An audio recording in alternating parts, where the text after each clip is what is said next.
바다 위에서 테니스 공을 아래로 힘껏 던지면 공은 물속으로 들어가죠. 그런데 오래 버티지 못하고 금방 위로 떠오릅니다.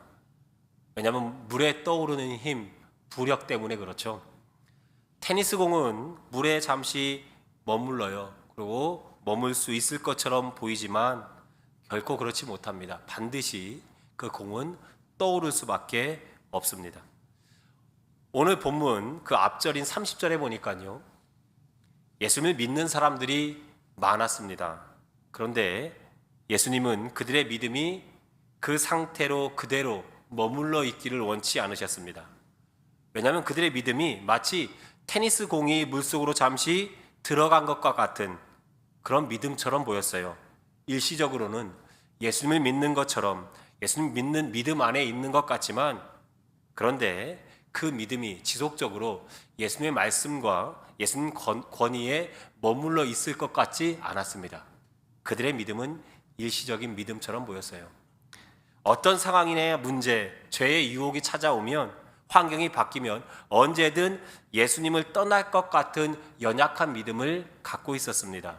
그래서 예수님은 그들에게 일시적인 믿음에 머물지 말고 참 제자가 되라고 그들을 초청하셨습니다. 31절을 한번 읽어볼까요? 31절 함께 읽습니다. 시작.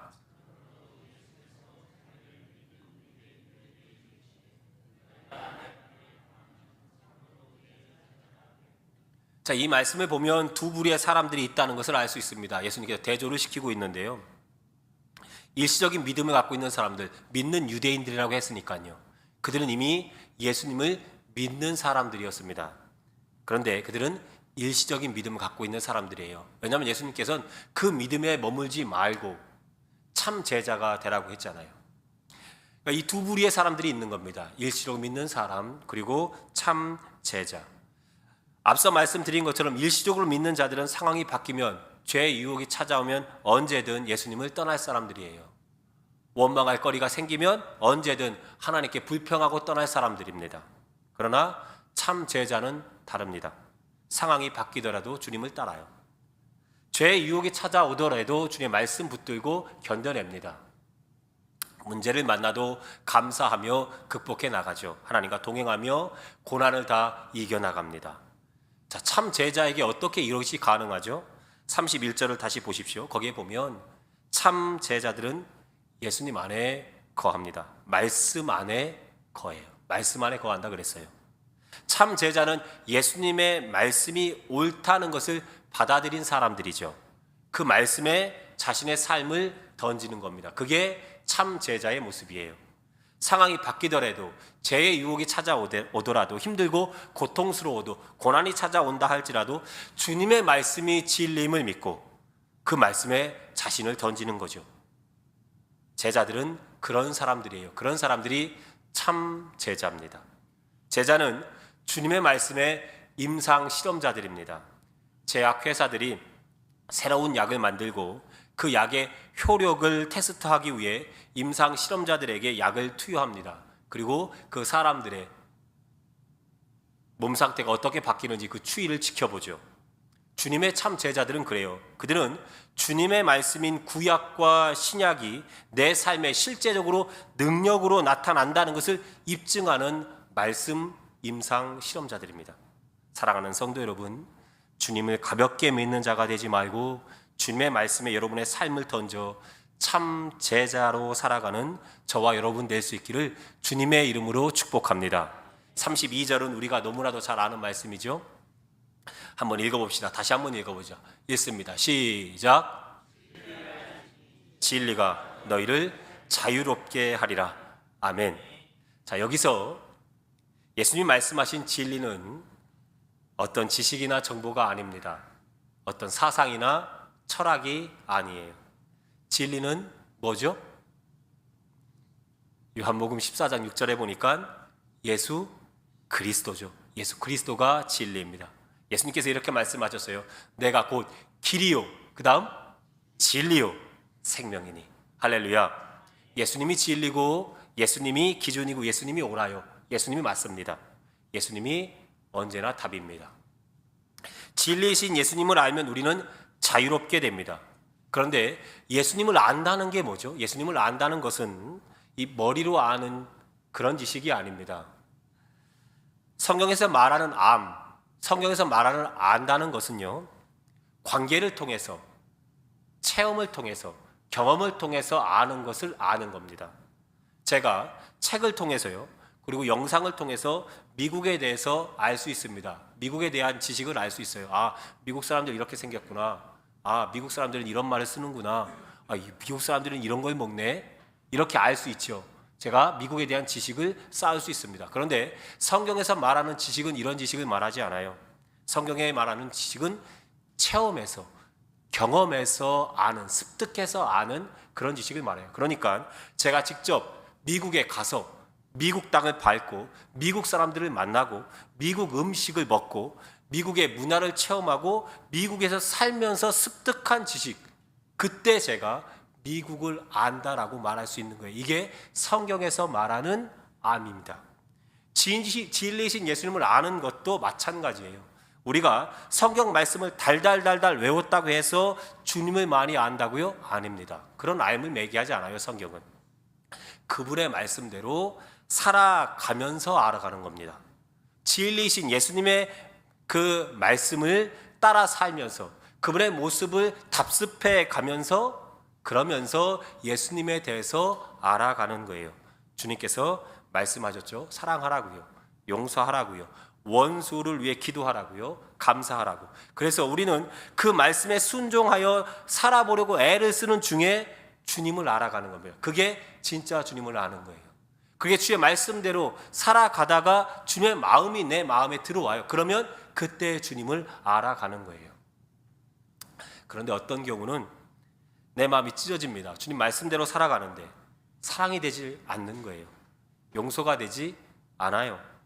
주님 말씀에 순종하려고, 주님 닮아가려고 몸부림치는데 그게 잘 안 됩니다. 왜 안 될까요? 죄 때문에 안 되죠. 죄 때문에 안 됩니다. 내 생각과 마음이 밖으로 향해야 되는데, 하나님과 유대로 향해야 되는데 내게로 자꾸 향하는 거예요. 내 마음이 나로 구부러져 있습니다.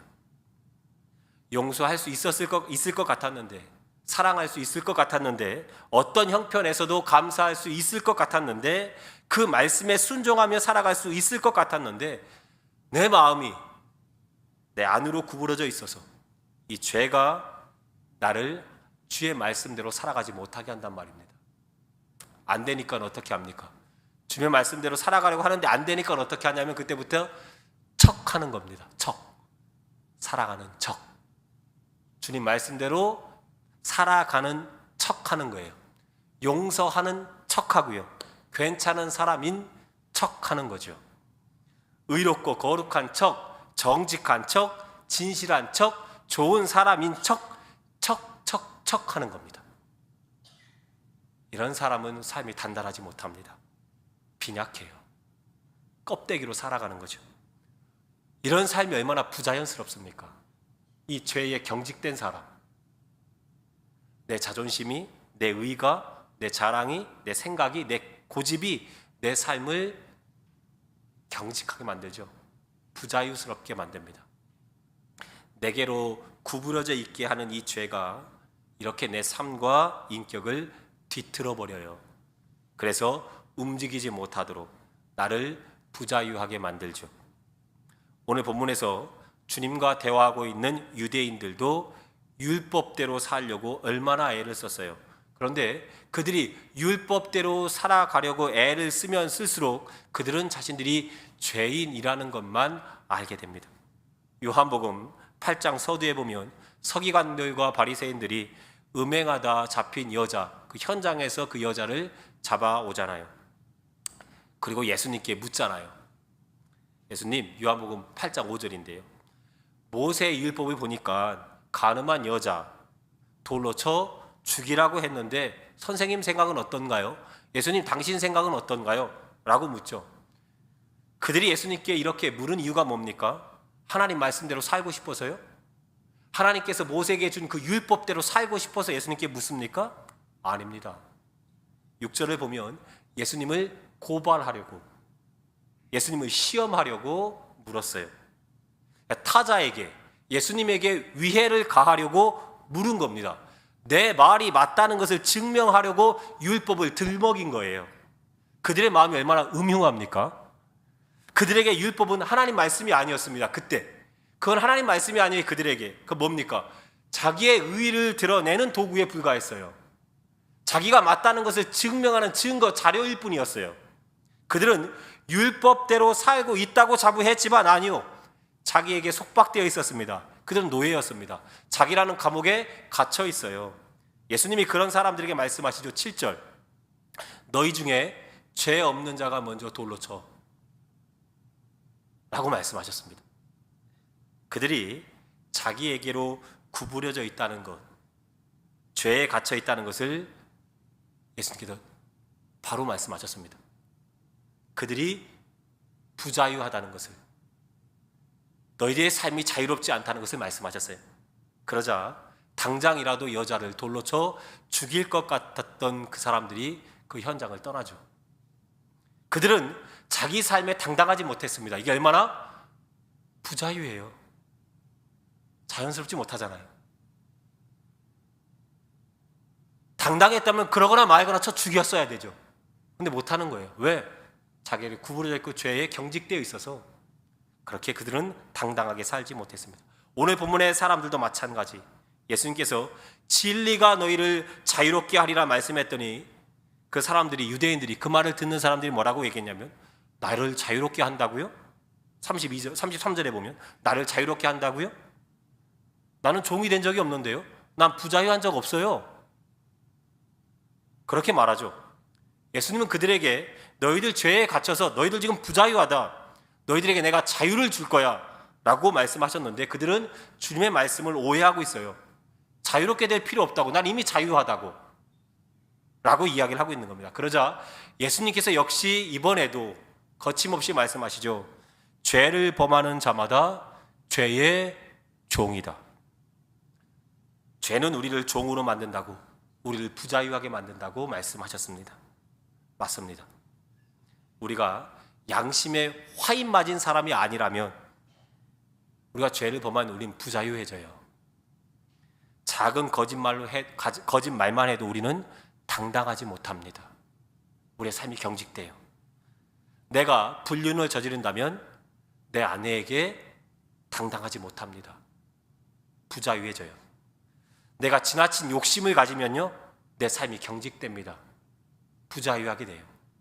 내가 스스로 하나님이 되어 누군가를 판단하고 정죄하면요, 마찬가지로 내 말과 행동은 사람들 앞에서 부자유하게 됩니다. 경직돼요. 죄는 우리의 자유를 빼앗아 갑니다. 이 죄의 부자유에서 벗어날 길은 하나밖에 없어요. 오늘 본문 35절과 36절에 나오는 얘기인데요. 진리의 영원히 거하시는 아들 우리 주 예수 그리스도께서 부자유한 삶을 살고 있는 종 저와 여러분에게 자유를 주십니다. 할렐루야. 예수님만이 죄에 갇혀 있는 나에게로 구부러져 있는 경직되고 부자유한 나를 자유롭게 해방시켜 주세요. 사랑하는 성도 여러분, 죄에 갇혀 부자유하게 살지 마시고 진리이신 주님 안에 거함으로 참 자유를 누리는 참 제자가 되시기를 주님의 이름으로 축복합니다.